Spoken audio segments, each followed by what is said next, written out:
What's going on, YouTube? Rukari back with another episode of Soulcreek, and we are currently inside our own mind. Whoa. Neat, huh? I can't change the robot voice. I'm sorry. I'm stuck like this for the rest of this game. This is... What am I looking at? File trees, I guess? Part of your subconscious memory. How are you doing this? I'm converting the raw encrypted data into a comprehensive format, then putting it in a heads-up display for you. Isn't it beautiful? So much data. I love it. Wow, you really love data, don't you? Don't you? There's nothing more satisfying than perfectly compiled, sequenced, and categorized information. Computers are weird. You just don't appreciate a good, hard set of concrete measurements. You sound... Hold on, I can take this seriously. You sound pretty good and hard yourself right now. Ugh, hilarious. Anyway, let's focus. Everything you know that's attached to the word demon is included on every level of your consciousness. So if there were actual demons in your past, this is where we'll find them.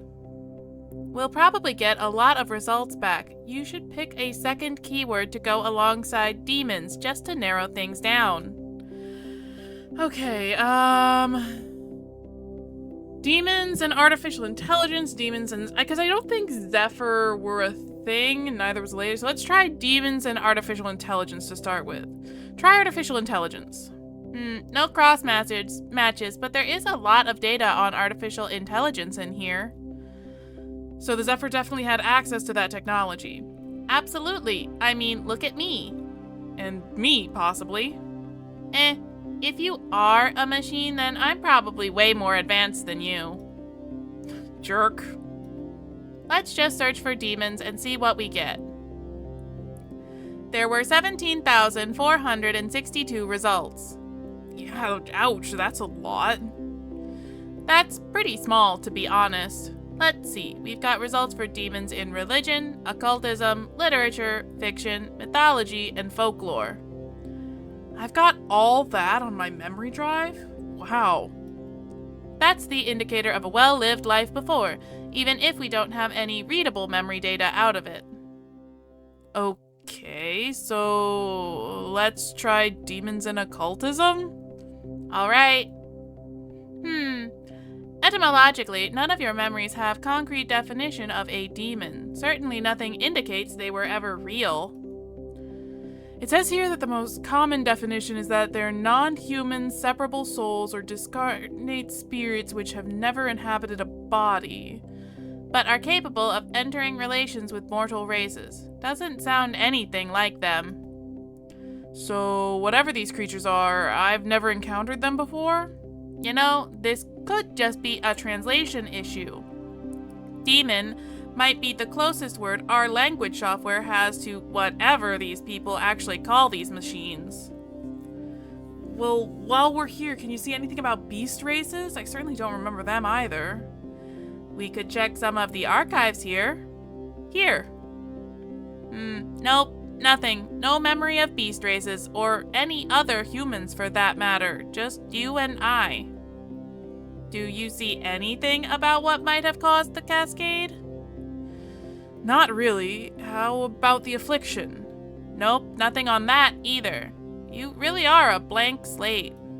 Alright, let's give it a rest. We tried. Got it. Bringing you back. Whew. And just like that, we're back in the hut. Bite? Why is it evening now? How long were we in there? About 7 hours. What? Damn it, Bite, what if Loken had walked in? Sorry, I didn't realize your human brain would suffer a time dilation. Luckily, Loken hasn't returned yet, but the heater has been pointed at me for hours. I'm sweating. I need some air. I flick the electric heater off and make for the exit, deciding to leave the door open to let some of the muggy heat out. Ah, that's better. Never thought I'd be thankful for some of this cold air. I tug my hood down to let my head feel the chill. Be careful, letting all your body heat out is the quickest way to work your way to frostbite. The sky is getting steadily darker, and the more distant mountains are starting to blend with the dusty clouds. Taking care not to irritate my wound, I lower myself down onto the grass and sit, elbows on knees, with my gaze on the horizon. Soft, whispering wind ruffles my hair and kisses my skin. I hear the occasional birdsong amidst the rustling woods. The sting of the cold feels gratifying now. Its sharpness has become soothing as the evening settles. I shut my eyes, just taking in the sounds and the smells, that of wet moss and pungent wild grass. I have to admit, it's nice here. I can definitely see why Loken might have chosen to live here away from the village. He doesn't seem he'd enjoyed the exhaustless bustle of the clan. It's been like a surreal dream since I woke up. It's not quite a nightmare, but it's not a comforting fantasy either. I don't want to think about it all right now. Just in this small moment, I have this view. It's enough. I decide to stay outside for a while. My skin goes numb from the cold, but I don't care. I'm actually starting to enjoy the sensation. I've rolled onto my back, eyes shut and arms spread wide into the feathery grass. The light of the day drips into darkness. The anxiety of my situation has melted away. My mind is free from demons, Blackzones, and Zephyr. I'm at peace for just a moment. Rukari. Rukari. What? Wake up. I blink drearily and find myself looking up at a familiar husky. Loken! When did you get back? As I push myself slowly up to my feet, Loken puts his paw down for me to grab. I clasp onto his wrist and he tugs me to my feet. Now. We awkwardly stare at each other for a moment. I'm expecting him to say something, but he doesn't. Did you find anything good in the Black Zone? Medicine. Anything else? No. Oh. That's good about the medicine, though. Mm-hmm. He goes quiet again. Does a run usually only last one day? No. Ah. Good talk, buddy. Good talk. How long does it usually last? Longer. I see. That's interesting, though. We fall into stiff, dogged silence once again. This is our first real attempt at idle chatter. I really have no idea how to talk to him. So, You are outside. yeah. I was just enjoying the view. View? The mountains.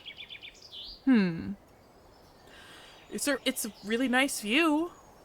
You chose to live outside the village? Yes. Ah. How come?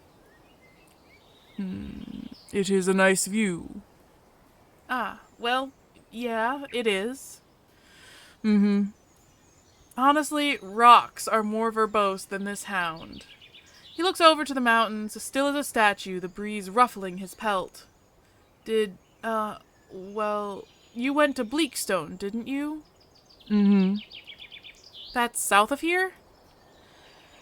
You knew this? Your memory has returned. Oh, no. Dravonia gave me the map of Vilela. The one you got from the Automonks. You went to the village. Yeah, I had a look around. I met Mia, too. His tail starts to wag happily. She is good. Oh, I was meant to tell you. She was having problems with some guy named Barrow. Explain. He was trying to peddle useless salvage off to her. Barrow did this today. It's okay. I spoke to him. Explain?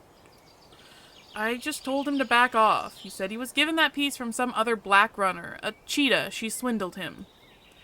He was just trying to make his losses back. This was today? Yeah, this morning. All right. That was good. It was? It was. Twice now you have used your wit for good things. You will be a great acolyte. Oh, thanks. About that. Are you really sure you want me to be... Yes. If you keep asking me questions, I'm gonna get pissed off at you. But I'm not from here, Loken. I'm nobody. Nothing. I don't even feel like I've got much of a personality. Then we must learn where you come from. We must learn who you are. You will find answers in the Blackzones. But We will talk inside. before I can argue, he's already hustling me towards the lodge. I've been outside for a while. As much as I enjoy the view, I'm starting to get cold again. It's too dark to see anything inside the lodge. I quickly managed to stub my toe on a wooden post. Ow! Careful. Do those light bulbs actually work? Loken stretches to reach a switch above his bed. Oh, that's much better. Sit. Loken gestures to the bed. Without thinking, I obey his command and plonk my butt back down. The husky kneels down beside me. Before I can react, he abruptly grabs the bottom of my hoodie and starts tugging it off me. I jostle him off, amused by his sudden attempt to strip me. What are you doing? I am checking your wound. Duh. Oh, thought you were just randomly stripping me. Maybe a quick heads up next time. I'm chuckling lightheartedly, but Loken is sharply defensive. I must check the bandages. You just got all grabby. No, I was checking the bandages. It's fine, really. You just surprised me because you're so... I did not try to surprise you. Gods, he sounds really offended. I shrink away from him. Sorry, it's fine, okay? I didn't mean... Here, look. I pull my hoodie and tunic off over my head for him, exposing my bandaged upper body. See? It's okay. Okay. Okay? Be still. He avoids my eye and begins to unwrap my bandages, ears flat against his head. Now he just looks sad. He's being really careful with his movements. I can't help but notice he's making a conscious effort not to touch my skin. Sorry. I didn't mean... just nothing. Thanks for checking the bandages. Okay. Gods, that was weird. He's far more sensitive than I imagined. See, I have the meta-knowledge that this is a queer visual novel, and I'm gonna guess in a land where there are not a lot of men, it's probably not the best looked upon thing to be gay. And he probably feels like he offended me, but it's just an awkward conflagration of circumstances. I think back to last night. He seemed much more talkative then when he was talking about his role as a Blackrunner. Maybe that's the answer? I'll be your third acolyte, huh? His ears and eyes perk straight back up, and his tail flexes happily. Yes, the last was 6 years ago. My first acolyte was male. He did not survive the training. Oh, I'm sorry. What happened to him? He ignored my instructions repeatedly. He fell from a great height. He believed he was better. Hubris. It was his own fault. Still, that sucks. I'm sorry about him. What about the other one? She He hesitates. left. Left? She found another Blackrunner to train her. She did not like me. Oh. I did not like her. She was not a good acolyte. This is definitely a touchy subject. I decide not to press on it. Don't want to upset him again.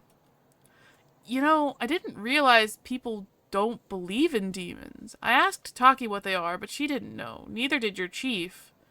Are they magic? Dravonia said they and the Blackzones mess with your head? I will tell you of them after I have checked your stitches. Loken takes off the last roll of linen. The stitches are holding, although my skin is still stained with dried blood. The wound looks much better than in yesterday. You do not require more bandages. Tomorrow we will remove the stitches. You must wash the wound. Oh, yeah, I could do with a shower. It's nice that you guys have hot water. The springs are better. Springs? Hot springs? The hot springs behind the valley, a quick walk from here. They are better than the water makers in the village. Explains why your fur's so soft. I reach forward to point at the fur on his arm. At the same time, he raises his shoulders, and my fingers almost brush his arm. I pull my hand back sheepishly as he glares, brow tense. It must have looked like I was about to pet him. Idiot, things are awkward enough with him already. I see his brow perk up and his ears flick. That is why. Loken holds his arm up and pulls the sleeve of his arm back to reveal his arctic fur beneath. His arm stays there, levitating. He's half smiling, his ears pinned back. Is he inviting me to stroke him? Damn it, he's just sitting there waiting. It'll be far more awkward if I refuse. I remember clasping his fur last night when he caught me in his arms. I am pretty curious about him. I carefully run the back of my upturned fingers over his arm, just barely brushing his thick fluff. He's warm, even in the cold. I can feel the dense contour of padded muscle beneath. We're so different, so weirdly different. But also the same in some ways? He's big for sure. It's impressive. This weird tribal dude, all warm and fluffy and strong and... Oh gods, am I into guys? I haven't even considered it until now. I flusteredly pull my hand away. Yeah, real soft. I've just got a skin, so not as soft. Nope, no way, this is ridiculous. He's not even human. His subtle smile lingers a moment. Stay. Phone. Why do we always go through this? I will remember to put you on silent once in my life. As Loken bustles around the lodge, I hurriedly tug my tunic and hoodie back on. Without bandages, my skin quivers sensitively against the fabric. Loken drops something small and heavy on the bed next to me. Without thinking, I pick it up to look at. What the fuck? What is this thing? Just look at it. Where did you get it? Do not ask. Look at it. It's off a machine for sure. These are cables. It's heavy. It looks like a robot arm or a head. Look at it. I don't want to. Look at it. Now. Okay, what's it made of? Do not ask. Look at it. Okay. Rukari, look at it. I am! Stop asking! Keep your eyes open. Can I put it down now? No, look at it. I don't want to. Loken, please, I hate it! Do not look away. I'm trying. That is enough. Loken snatches the wretched thing from me and covers it in a cloth. I don't look to see where he hides it. What the hell was that? I'm sweating. I stare at my pale, shaking hands. As soon as I locked eyes onto that thing, it did something. Rukari, look at me.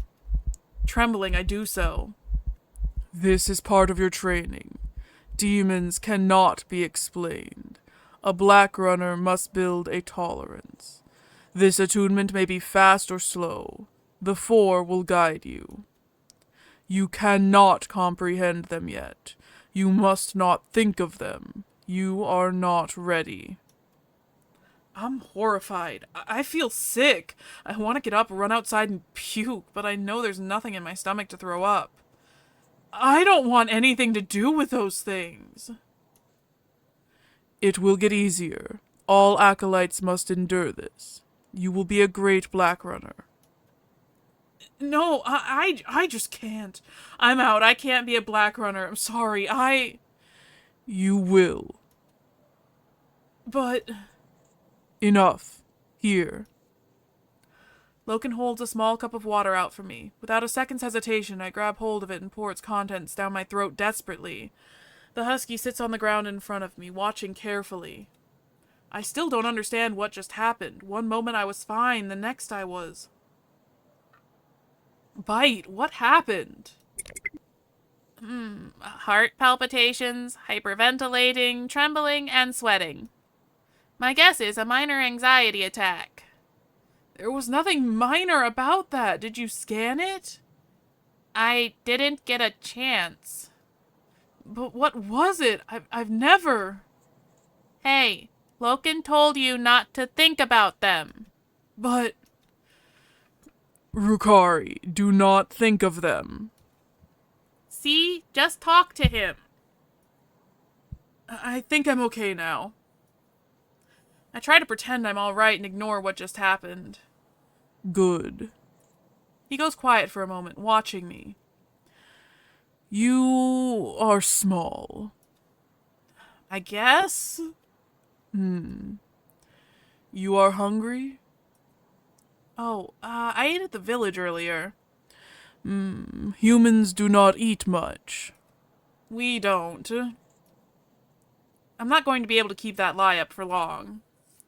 I will eat. He hauls himself up to his feet and begins rustling around the lodge, pulling open drawer after drawer in search of some food. I'm only really now noticing how much of a disorganized mess this place is. He is a scrap metal collector, I suppose. The privy is out back. Okay, cheers. The blankets are comfortable? Mm-hmm. Good. You should use the heater tonight. I will not light a fire. He's taken a few strips of beef jerky and is chewing on them lazily. I move from Loken's bed and back over to my blankets, giving them a ruffle and arranging them into a more comfortable position on the floor. Then, after switching on the electric heater and parking my shivering butt in front of it, I watch Loken flop down loudly on his own bed, facing upwards, still chewing his food. It's the first time I've actually seen him drop his guard. I decide to make another courageous attempt to get to know him. What do you do to relax?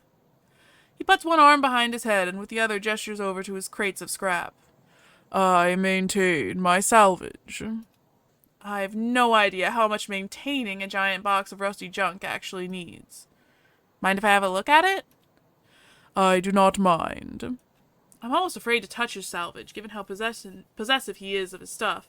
Most of it is so old I fear it'll turn to dust in my hands. I shuffle through a few pieces with trepidation, as though delicately handling fragile glass. There are pieces of all shapes and sizes here. How many hundreds of years' worth of history am I holding in my hands? My history. Where did you find all this stuff? Many places. Ah, yes, that clarifies things. I almost chuckle when I pull a worn-down tube of plastic out of the crate. Shampoo. This, a shampoo bottle? I spin the thing around in my hands, almost able to read the begrimed label that's still stuck to the side. Whoa. Winter... I think this says winter... Sheen? Oh, that's an A, not an E. Winter gleam? Something eam. Steam? You can read the words. I look up. Loken's head has turned to me curiously. This is my mother tongue. No one else can read it. Can you? No, only the auto-monks can. You learned to speak Alalian somewhere else? I don't remember. Loken's head rolls lazily back, eyes going to the ceiling once again. He looks really tired. I watch him for a moment. I'm getting more curious about this stalwart beast dude that's taken me in. Who taught you to heal? You know, how to stitch up my cut. Who taught you that? I'm amused to see him yawn in a very canine fashion, his jaw stretching wide open, and his tongue flexing between his teeth. It's cute. Groggily, he sits upright to face me. Mother. Your mother? My father is a builder. He has moved to the Riptide clan. My mother is a healer. She lives with the Razorbacks. Do you ever see them? No. Any siblings? 13. You have 13 siblings? 13 sisters. Wow.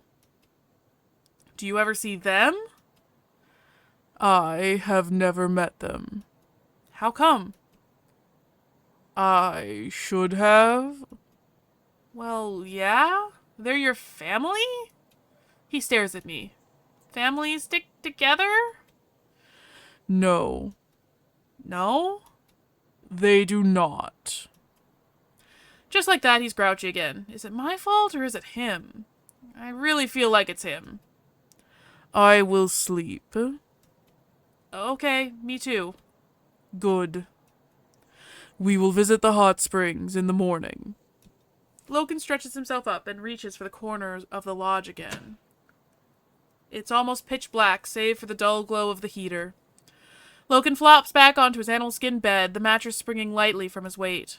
I try to catch sight of him in the dark. I can just make out his silhouette. Looks like he sleeps on his back. His chest is rising and falling steadily. His bed looks comfy. With a defeated sigh, I pull the blankets around my shoulders and try to curl up into a ball and shut my eyes. I mean, hopefully Bite can just make us sleep. I'm a fucking genius. Hey, the F word is a no-no, mister. I figured it out. The perfect test for you. Fear of death, a sense of self, morality, spirituality. Whoa, Bite, talk sense. Please tell me you're not going to have me take a personality test. Those would be the parameters. For the test, to see if you're really human. It's a series of questions that will determine whether you're an android or a human. That's stupid. No, it isn't. It is. How are you supposed to test for morality? Do you mean test that it exists or see what morals I have? I'll show you. Brace yourself for my genius. This should be good. Ahem, Rukari. If I paid you money to kick an innocent kitten in the face, would you do it? No. Well, there you go. You have morals. Congratulations, you're a human. Oh, come on. There's more to having a moral compass than that. And what about your other parameters? I mean, a sense of self? What even is that? Your perception of the collective characteristics that define you. My perception of myself probably isn't accurate.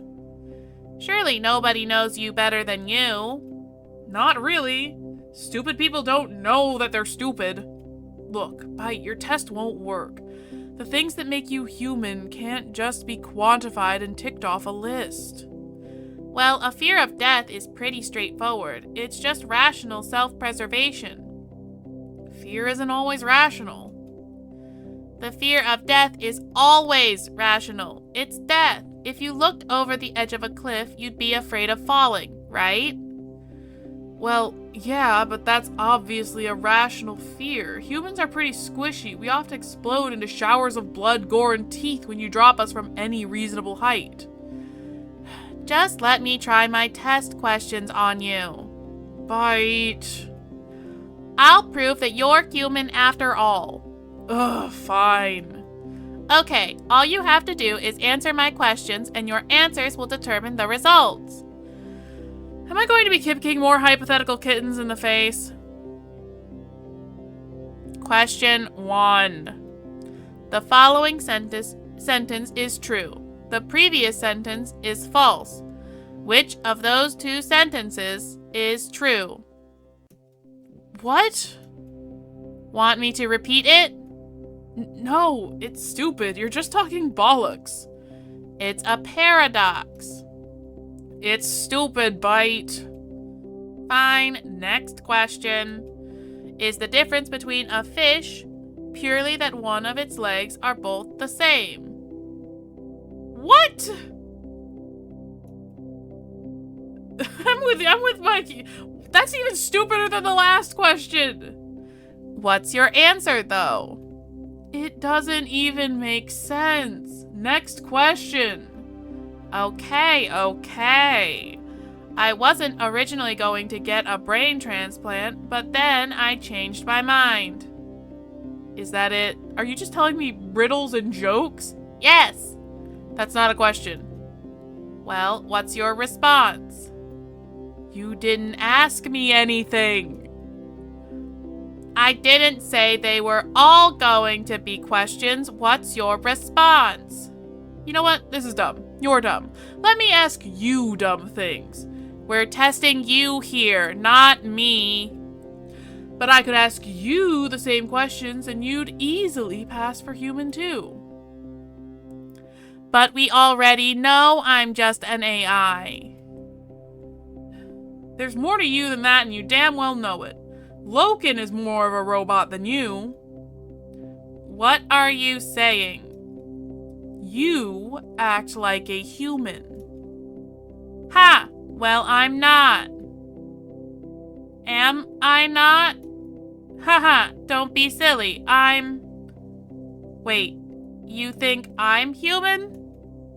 What? No, I said you act like one. I'm saying are you sure you don't have real feelings? Nah, I'm just an AI, okay? A clever one, with a personality matrix. You're just going to blame that? That's all it is. I'm just advanced. Like, really advanced, I think. Shoes on the other foot now, isn't it? Shut up. I know what I am. Go ahead and ask your dumb question. All right. Let's see. How come time flies like an arrow, but fruit flies like a banana?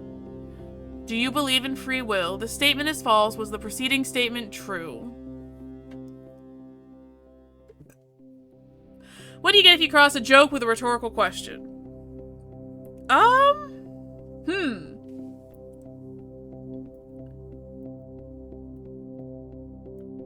Let's try the old,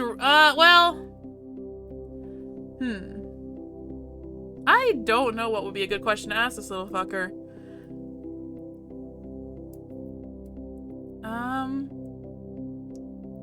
Let's go with this statement is false. Was the preceding statement true? Ugh, really? You went for that? You asked me the same thing. And now we're both confused and kittens are getting kicked in the face. Only hypothetical kittens. I still feel sorry for them. This conversation is giving me a headache. Aw, I was having fun. I think we can only talk complete bullshit for so long before I've had enough. Fine, it's nearly time to wake up anyway. What's the plan today? Carry on waiting for this Aeon guy to show up, I guess. Whatever you do, don't tell Aeon about me. I really wish I could tell someone. Hey, you're not completely alone. You've got me. Yeah, I know. It's not the same, though. I can understand that. I'm only an AI. This would be so much easier if I could tell Loken. I know. I mean, he's been pretty supportive so far. He seems kind of cold, but I think he's friendly. Do you think he's friendly? I think he's friendly. Not like friendly, but he's nice. Isn't he? He's nice, isn't he? He seems to like me, right? Oh god, you're going full on, like, girl crush mode. Boy crush mode, sorry. Gender neutral crush mode. Bite? He likes me, right? Are you fucking kidding me, Rukari? What? You're attracted to him. No? Are you malfunctioning? Why would I? No. Yup, it's true. You're physically attracted to Loken. No? What the fuck, Bite? I only just met him. He's not even human. I know, right? Humans are wild. I suppose your human brain interprets his peak physical condition as being all virile and such. No, that's not how it works. Bite, how did you even know I'm gay? You said you can't read my mind. I just read the data. What data? Duh, your body, you know, the dopamine and oxytocin spike, increased capillary flow to your face, the rising heartbeat. You should have seen your heart rate spike when you stroked him. Explain that, human. Data 1, human 0. No. There's no sexual attraction here. You're crazy. Just because I think he's kind of buff. Look, I'm not judging. All I'm saying is I think you should control yourself. If you want to focus on survival, this might be a step in the opposite direction, given the likely size of his "you're an idiot." Hey, I'm just reading the data. Humans don't run on data. But it's data. Well, it's wrong. How can data be wrong? Because it is. Shut up. Humans are weird. Shut up, you're weird. Your face is weird. Look, it's just stupid. How could I be? With everything going on, the whole world ended.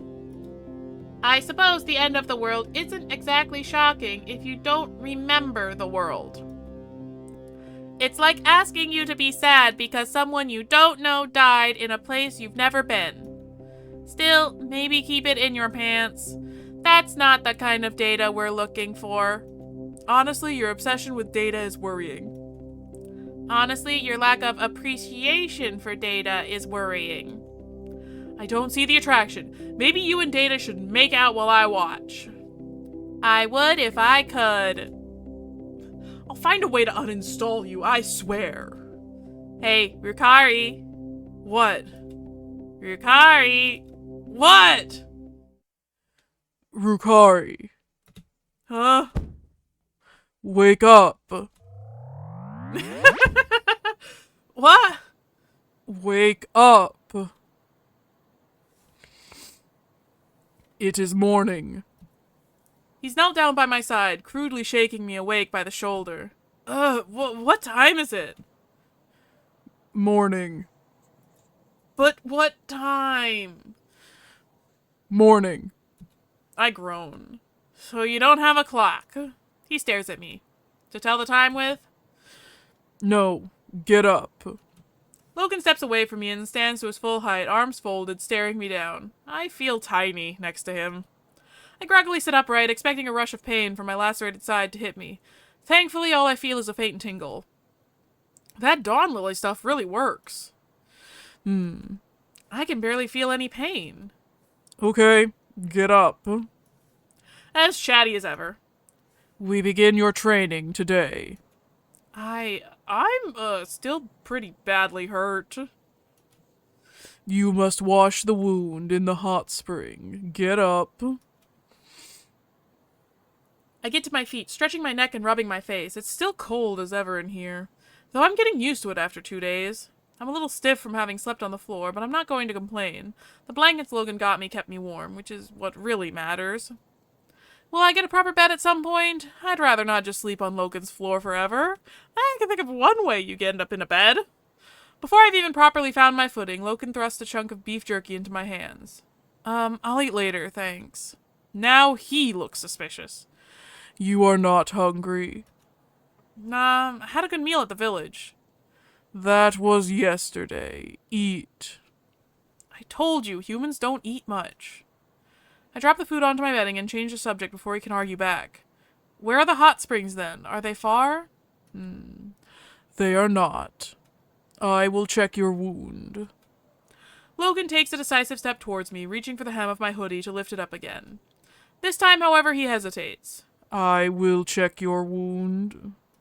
I smile softly. I'm touched that he's trying to respect my personal space after yesterday. I lift up my top for him to see. Loken's right, it probably does need to be washed. There are still bloodstains sticking to my skin from 2 days ago. The hound inspects the cut carefully, his paws hovering above my skin. He presses lightly into my side with his thumbs. Ah! There is pain? Not really, it just tickled. You are healing.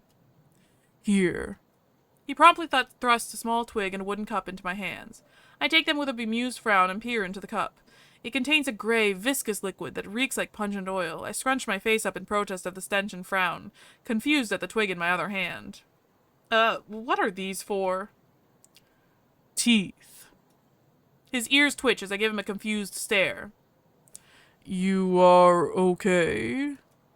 This is a twig. Yes. You're aware that this is a twig. It is from an olive tree. Right. What's in the cup? Salt, alum, and vinegar. It is good. Okay. How do I, Loken looks really taken aback. You have never washed your teeth? I have, just not with a stick. This stuff is mouthwash, right? I lift it to my nose and sniff it again. Ugh, that's potent. Loken doesn't look too impressed. Even children do this. Sorry, I'm used to something else. He exhales grumpily. Fine, I will show you. Follow me. Before heading towards the door, he grabs his satchel and swings it over his shoulder.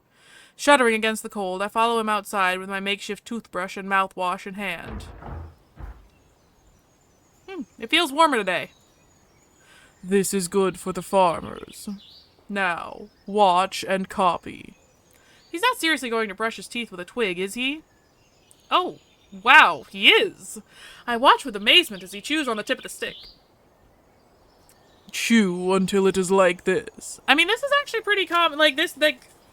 This kind of thing did occur historically and is still preferred in some parts of the world where, either conditions or toothpaste is not as common. He shows me his twig. The tip has become frayed, like bristles. This is what it's come to, Rukari, eating sticks. I reluctantly bite the tip of my twig until it looks the same as his. It's deeply unpleasant, like munching on straw. Loken takes his cup of mouthwash and pours it into his maw, washing it around without so much as a wince. He motions that I should do the same, his cheeks ballooned outwards comically. With a groan of resignation, I pour the grotesque concoction into my mouth. Just as I feared, it's emasculatingly vile. How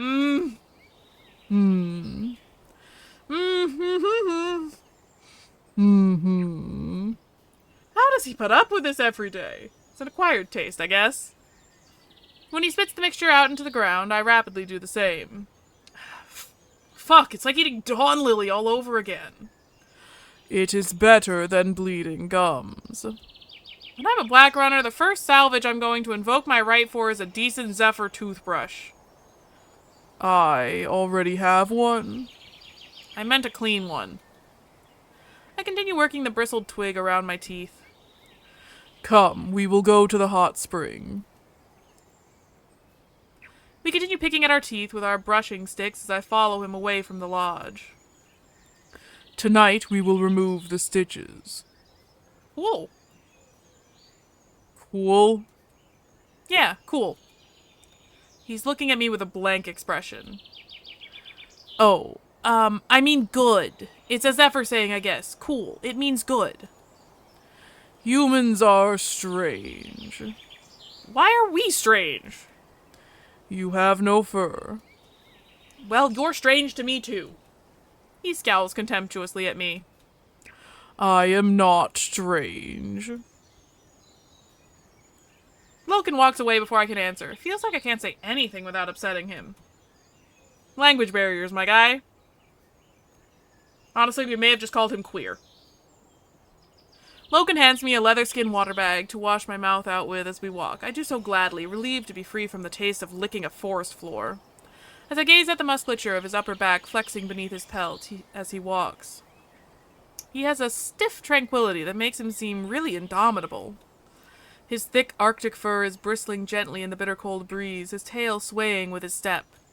The more time I spend with him, the more I'm getting used to him. He's less unnerving to me now. I'm starting to get more and more curious about his canine features. I gaze at the hefty bulk of his shoulders, watching his pelt shimmer gracefully over the contour of his body. I admit it, I do think he's physically attractive, despite being kind of an asshole at times. His sheer size and exotic physique is pretty interesting to me. Not that I'm suggesting I want something to happen. I'm still his acolyte, and we're different species. He probably isn't gay anyway. You are okay? Loken's crystal gaze is locked onto mine as we walk. He looks concerned. Huh? Your face is red. Yeah, it's the cold. The cold turns your face red? It's just how my skin reacts to the wind. He hums thoughtfully. You're really not cold? I am not cold. Having fur must be nice. The husky just shrugs his shoulders at me, then carries on walking. I get the feeling he'd rather we just walk in silence. We continue marching through the valley, but I'm determined not to let the idle chatter die out this time. How long have you lived up here? Since I became a Blackrunner. And how long is that? 21 years. How old are you? He blinks thoughtfully. I do not know.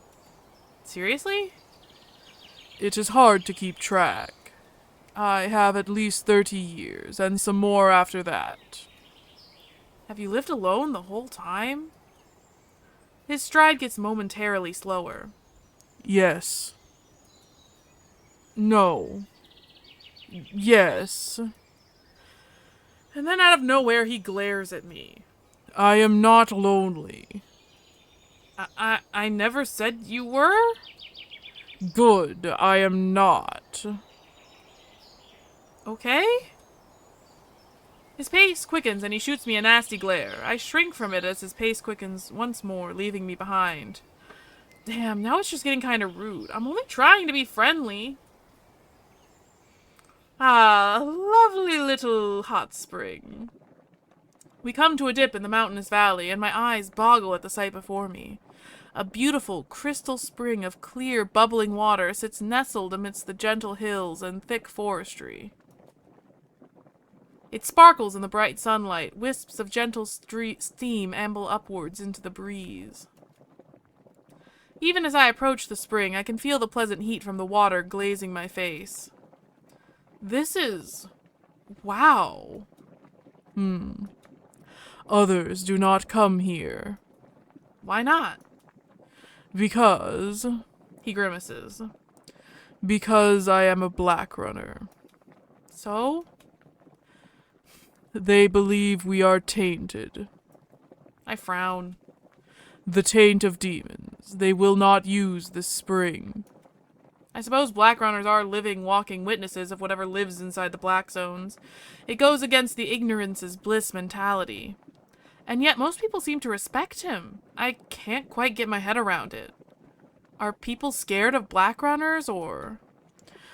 Most Draconi embrace the Blackrunners. Others do not. Ah, I see. Either way, it means you get to keep the spring all to yourself. It is good that no one comes here. I kneel down by the hot water, careful not to agitate my injury, and dip my fingers gently into the still water. It's pretty hot, not too hot, but it'll certainly be a deep contrast from the heat from the heavy cold. I submerge my whole hand, watching the ripples bounce away through the frothing pool with awe. How is it kept warm? There is magma deep in the earth. Aeon calls it a geothermal spring. My skin is adjusted to the heat. It feels great. I think this is my favorite place in Alayla so far. It is mine too. I get up, turning back to Loken. Do you... Whoa. Oh, good golly, Miss Molly. My eyes soak in the sight of him in all his glory, stripped down to a tissue-thin loincloth. Oh no, he's hot! Fuck. Initiating virtual sigh. Fuck off! You are okay? No! Yeah, fine. I was saying, do you, underwear? Huh? Sorry, I meant, you wear, that? Sometimes. Did you bring a towel? Hmm. To towels, to dry? Yes, in the bag. He kicks a satchel he brought along. Ah, cool. We continue to stare at each other. My eyes flick up and down him, absorbing his titanic structure more closely than I ever have before. Oh, wow, he's so... Something is wrong? Ugh, I'm just staring at him. I should get changed too. Oh, no, no, I'm fine. I tug my hoodie and tunic off together, faking confidence. The cold air immediately hits my now topless bare skin, and I shiver. Loken's head tilts curiously as he watches me. Rukari, Ah, you do not have any fur anywhere? I look down at myself and shrug. Not much, mostly just the hair on my head. Your head hair is for keeping your head warm? I wrap my arms around my sides. Is he just watching me, waiting for me to undress? Not really. Hey, I'm getting pretty cold. Could you, You would prefer I look away? Kinda. I will look away. Thanks, I will too. As I turn away, I catch him peeking back at me. I pretend not to notice. I'm trying to hide my burning red face. He seems really curious about me too. Hasn't he seen me naked already? He said he found me that way. I turn around and start stripping down as casually as I can. He's attracted to you too? Fascinating. You're both horny idiots. No, he's just never seen a human before. Stop it! The data doesn't lie, Rukari. Didn't you see the signs? What signs? The pupil dilation, tail swaying, ears flattened. Really? I mean, knock it off, Bite. I'm not here for that.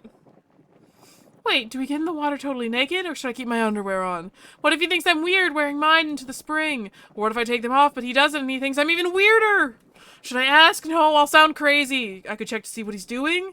Not to look at him, just check if he's wearing anything into the spring or not. That's all it is. This is a stressful situation for our main character, and I'm gonna be a dick and leave us off on the decision of peek or don't peek.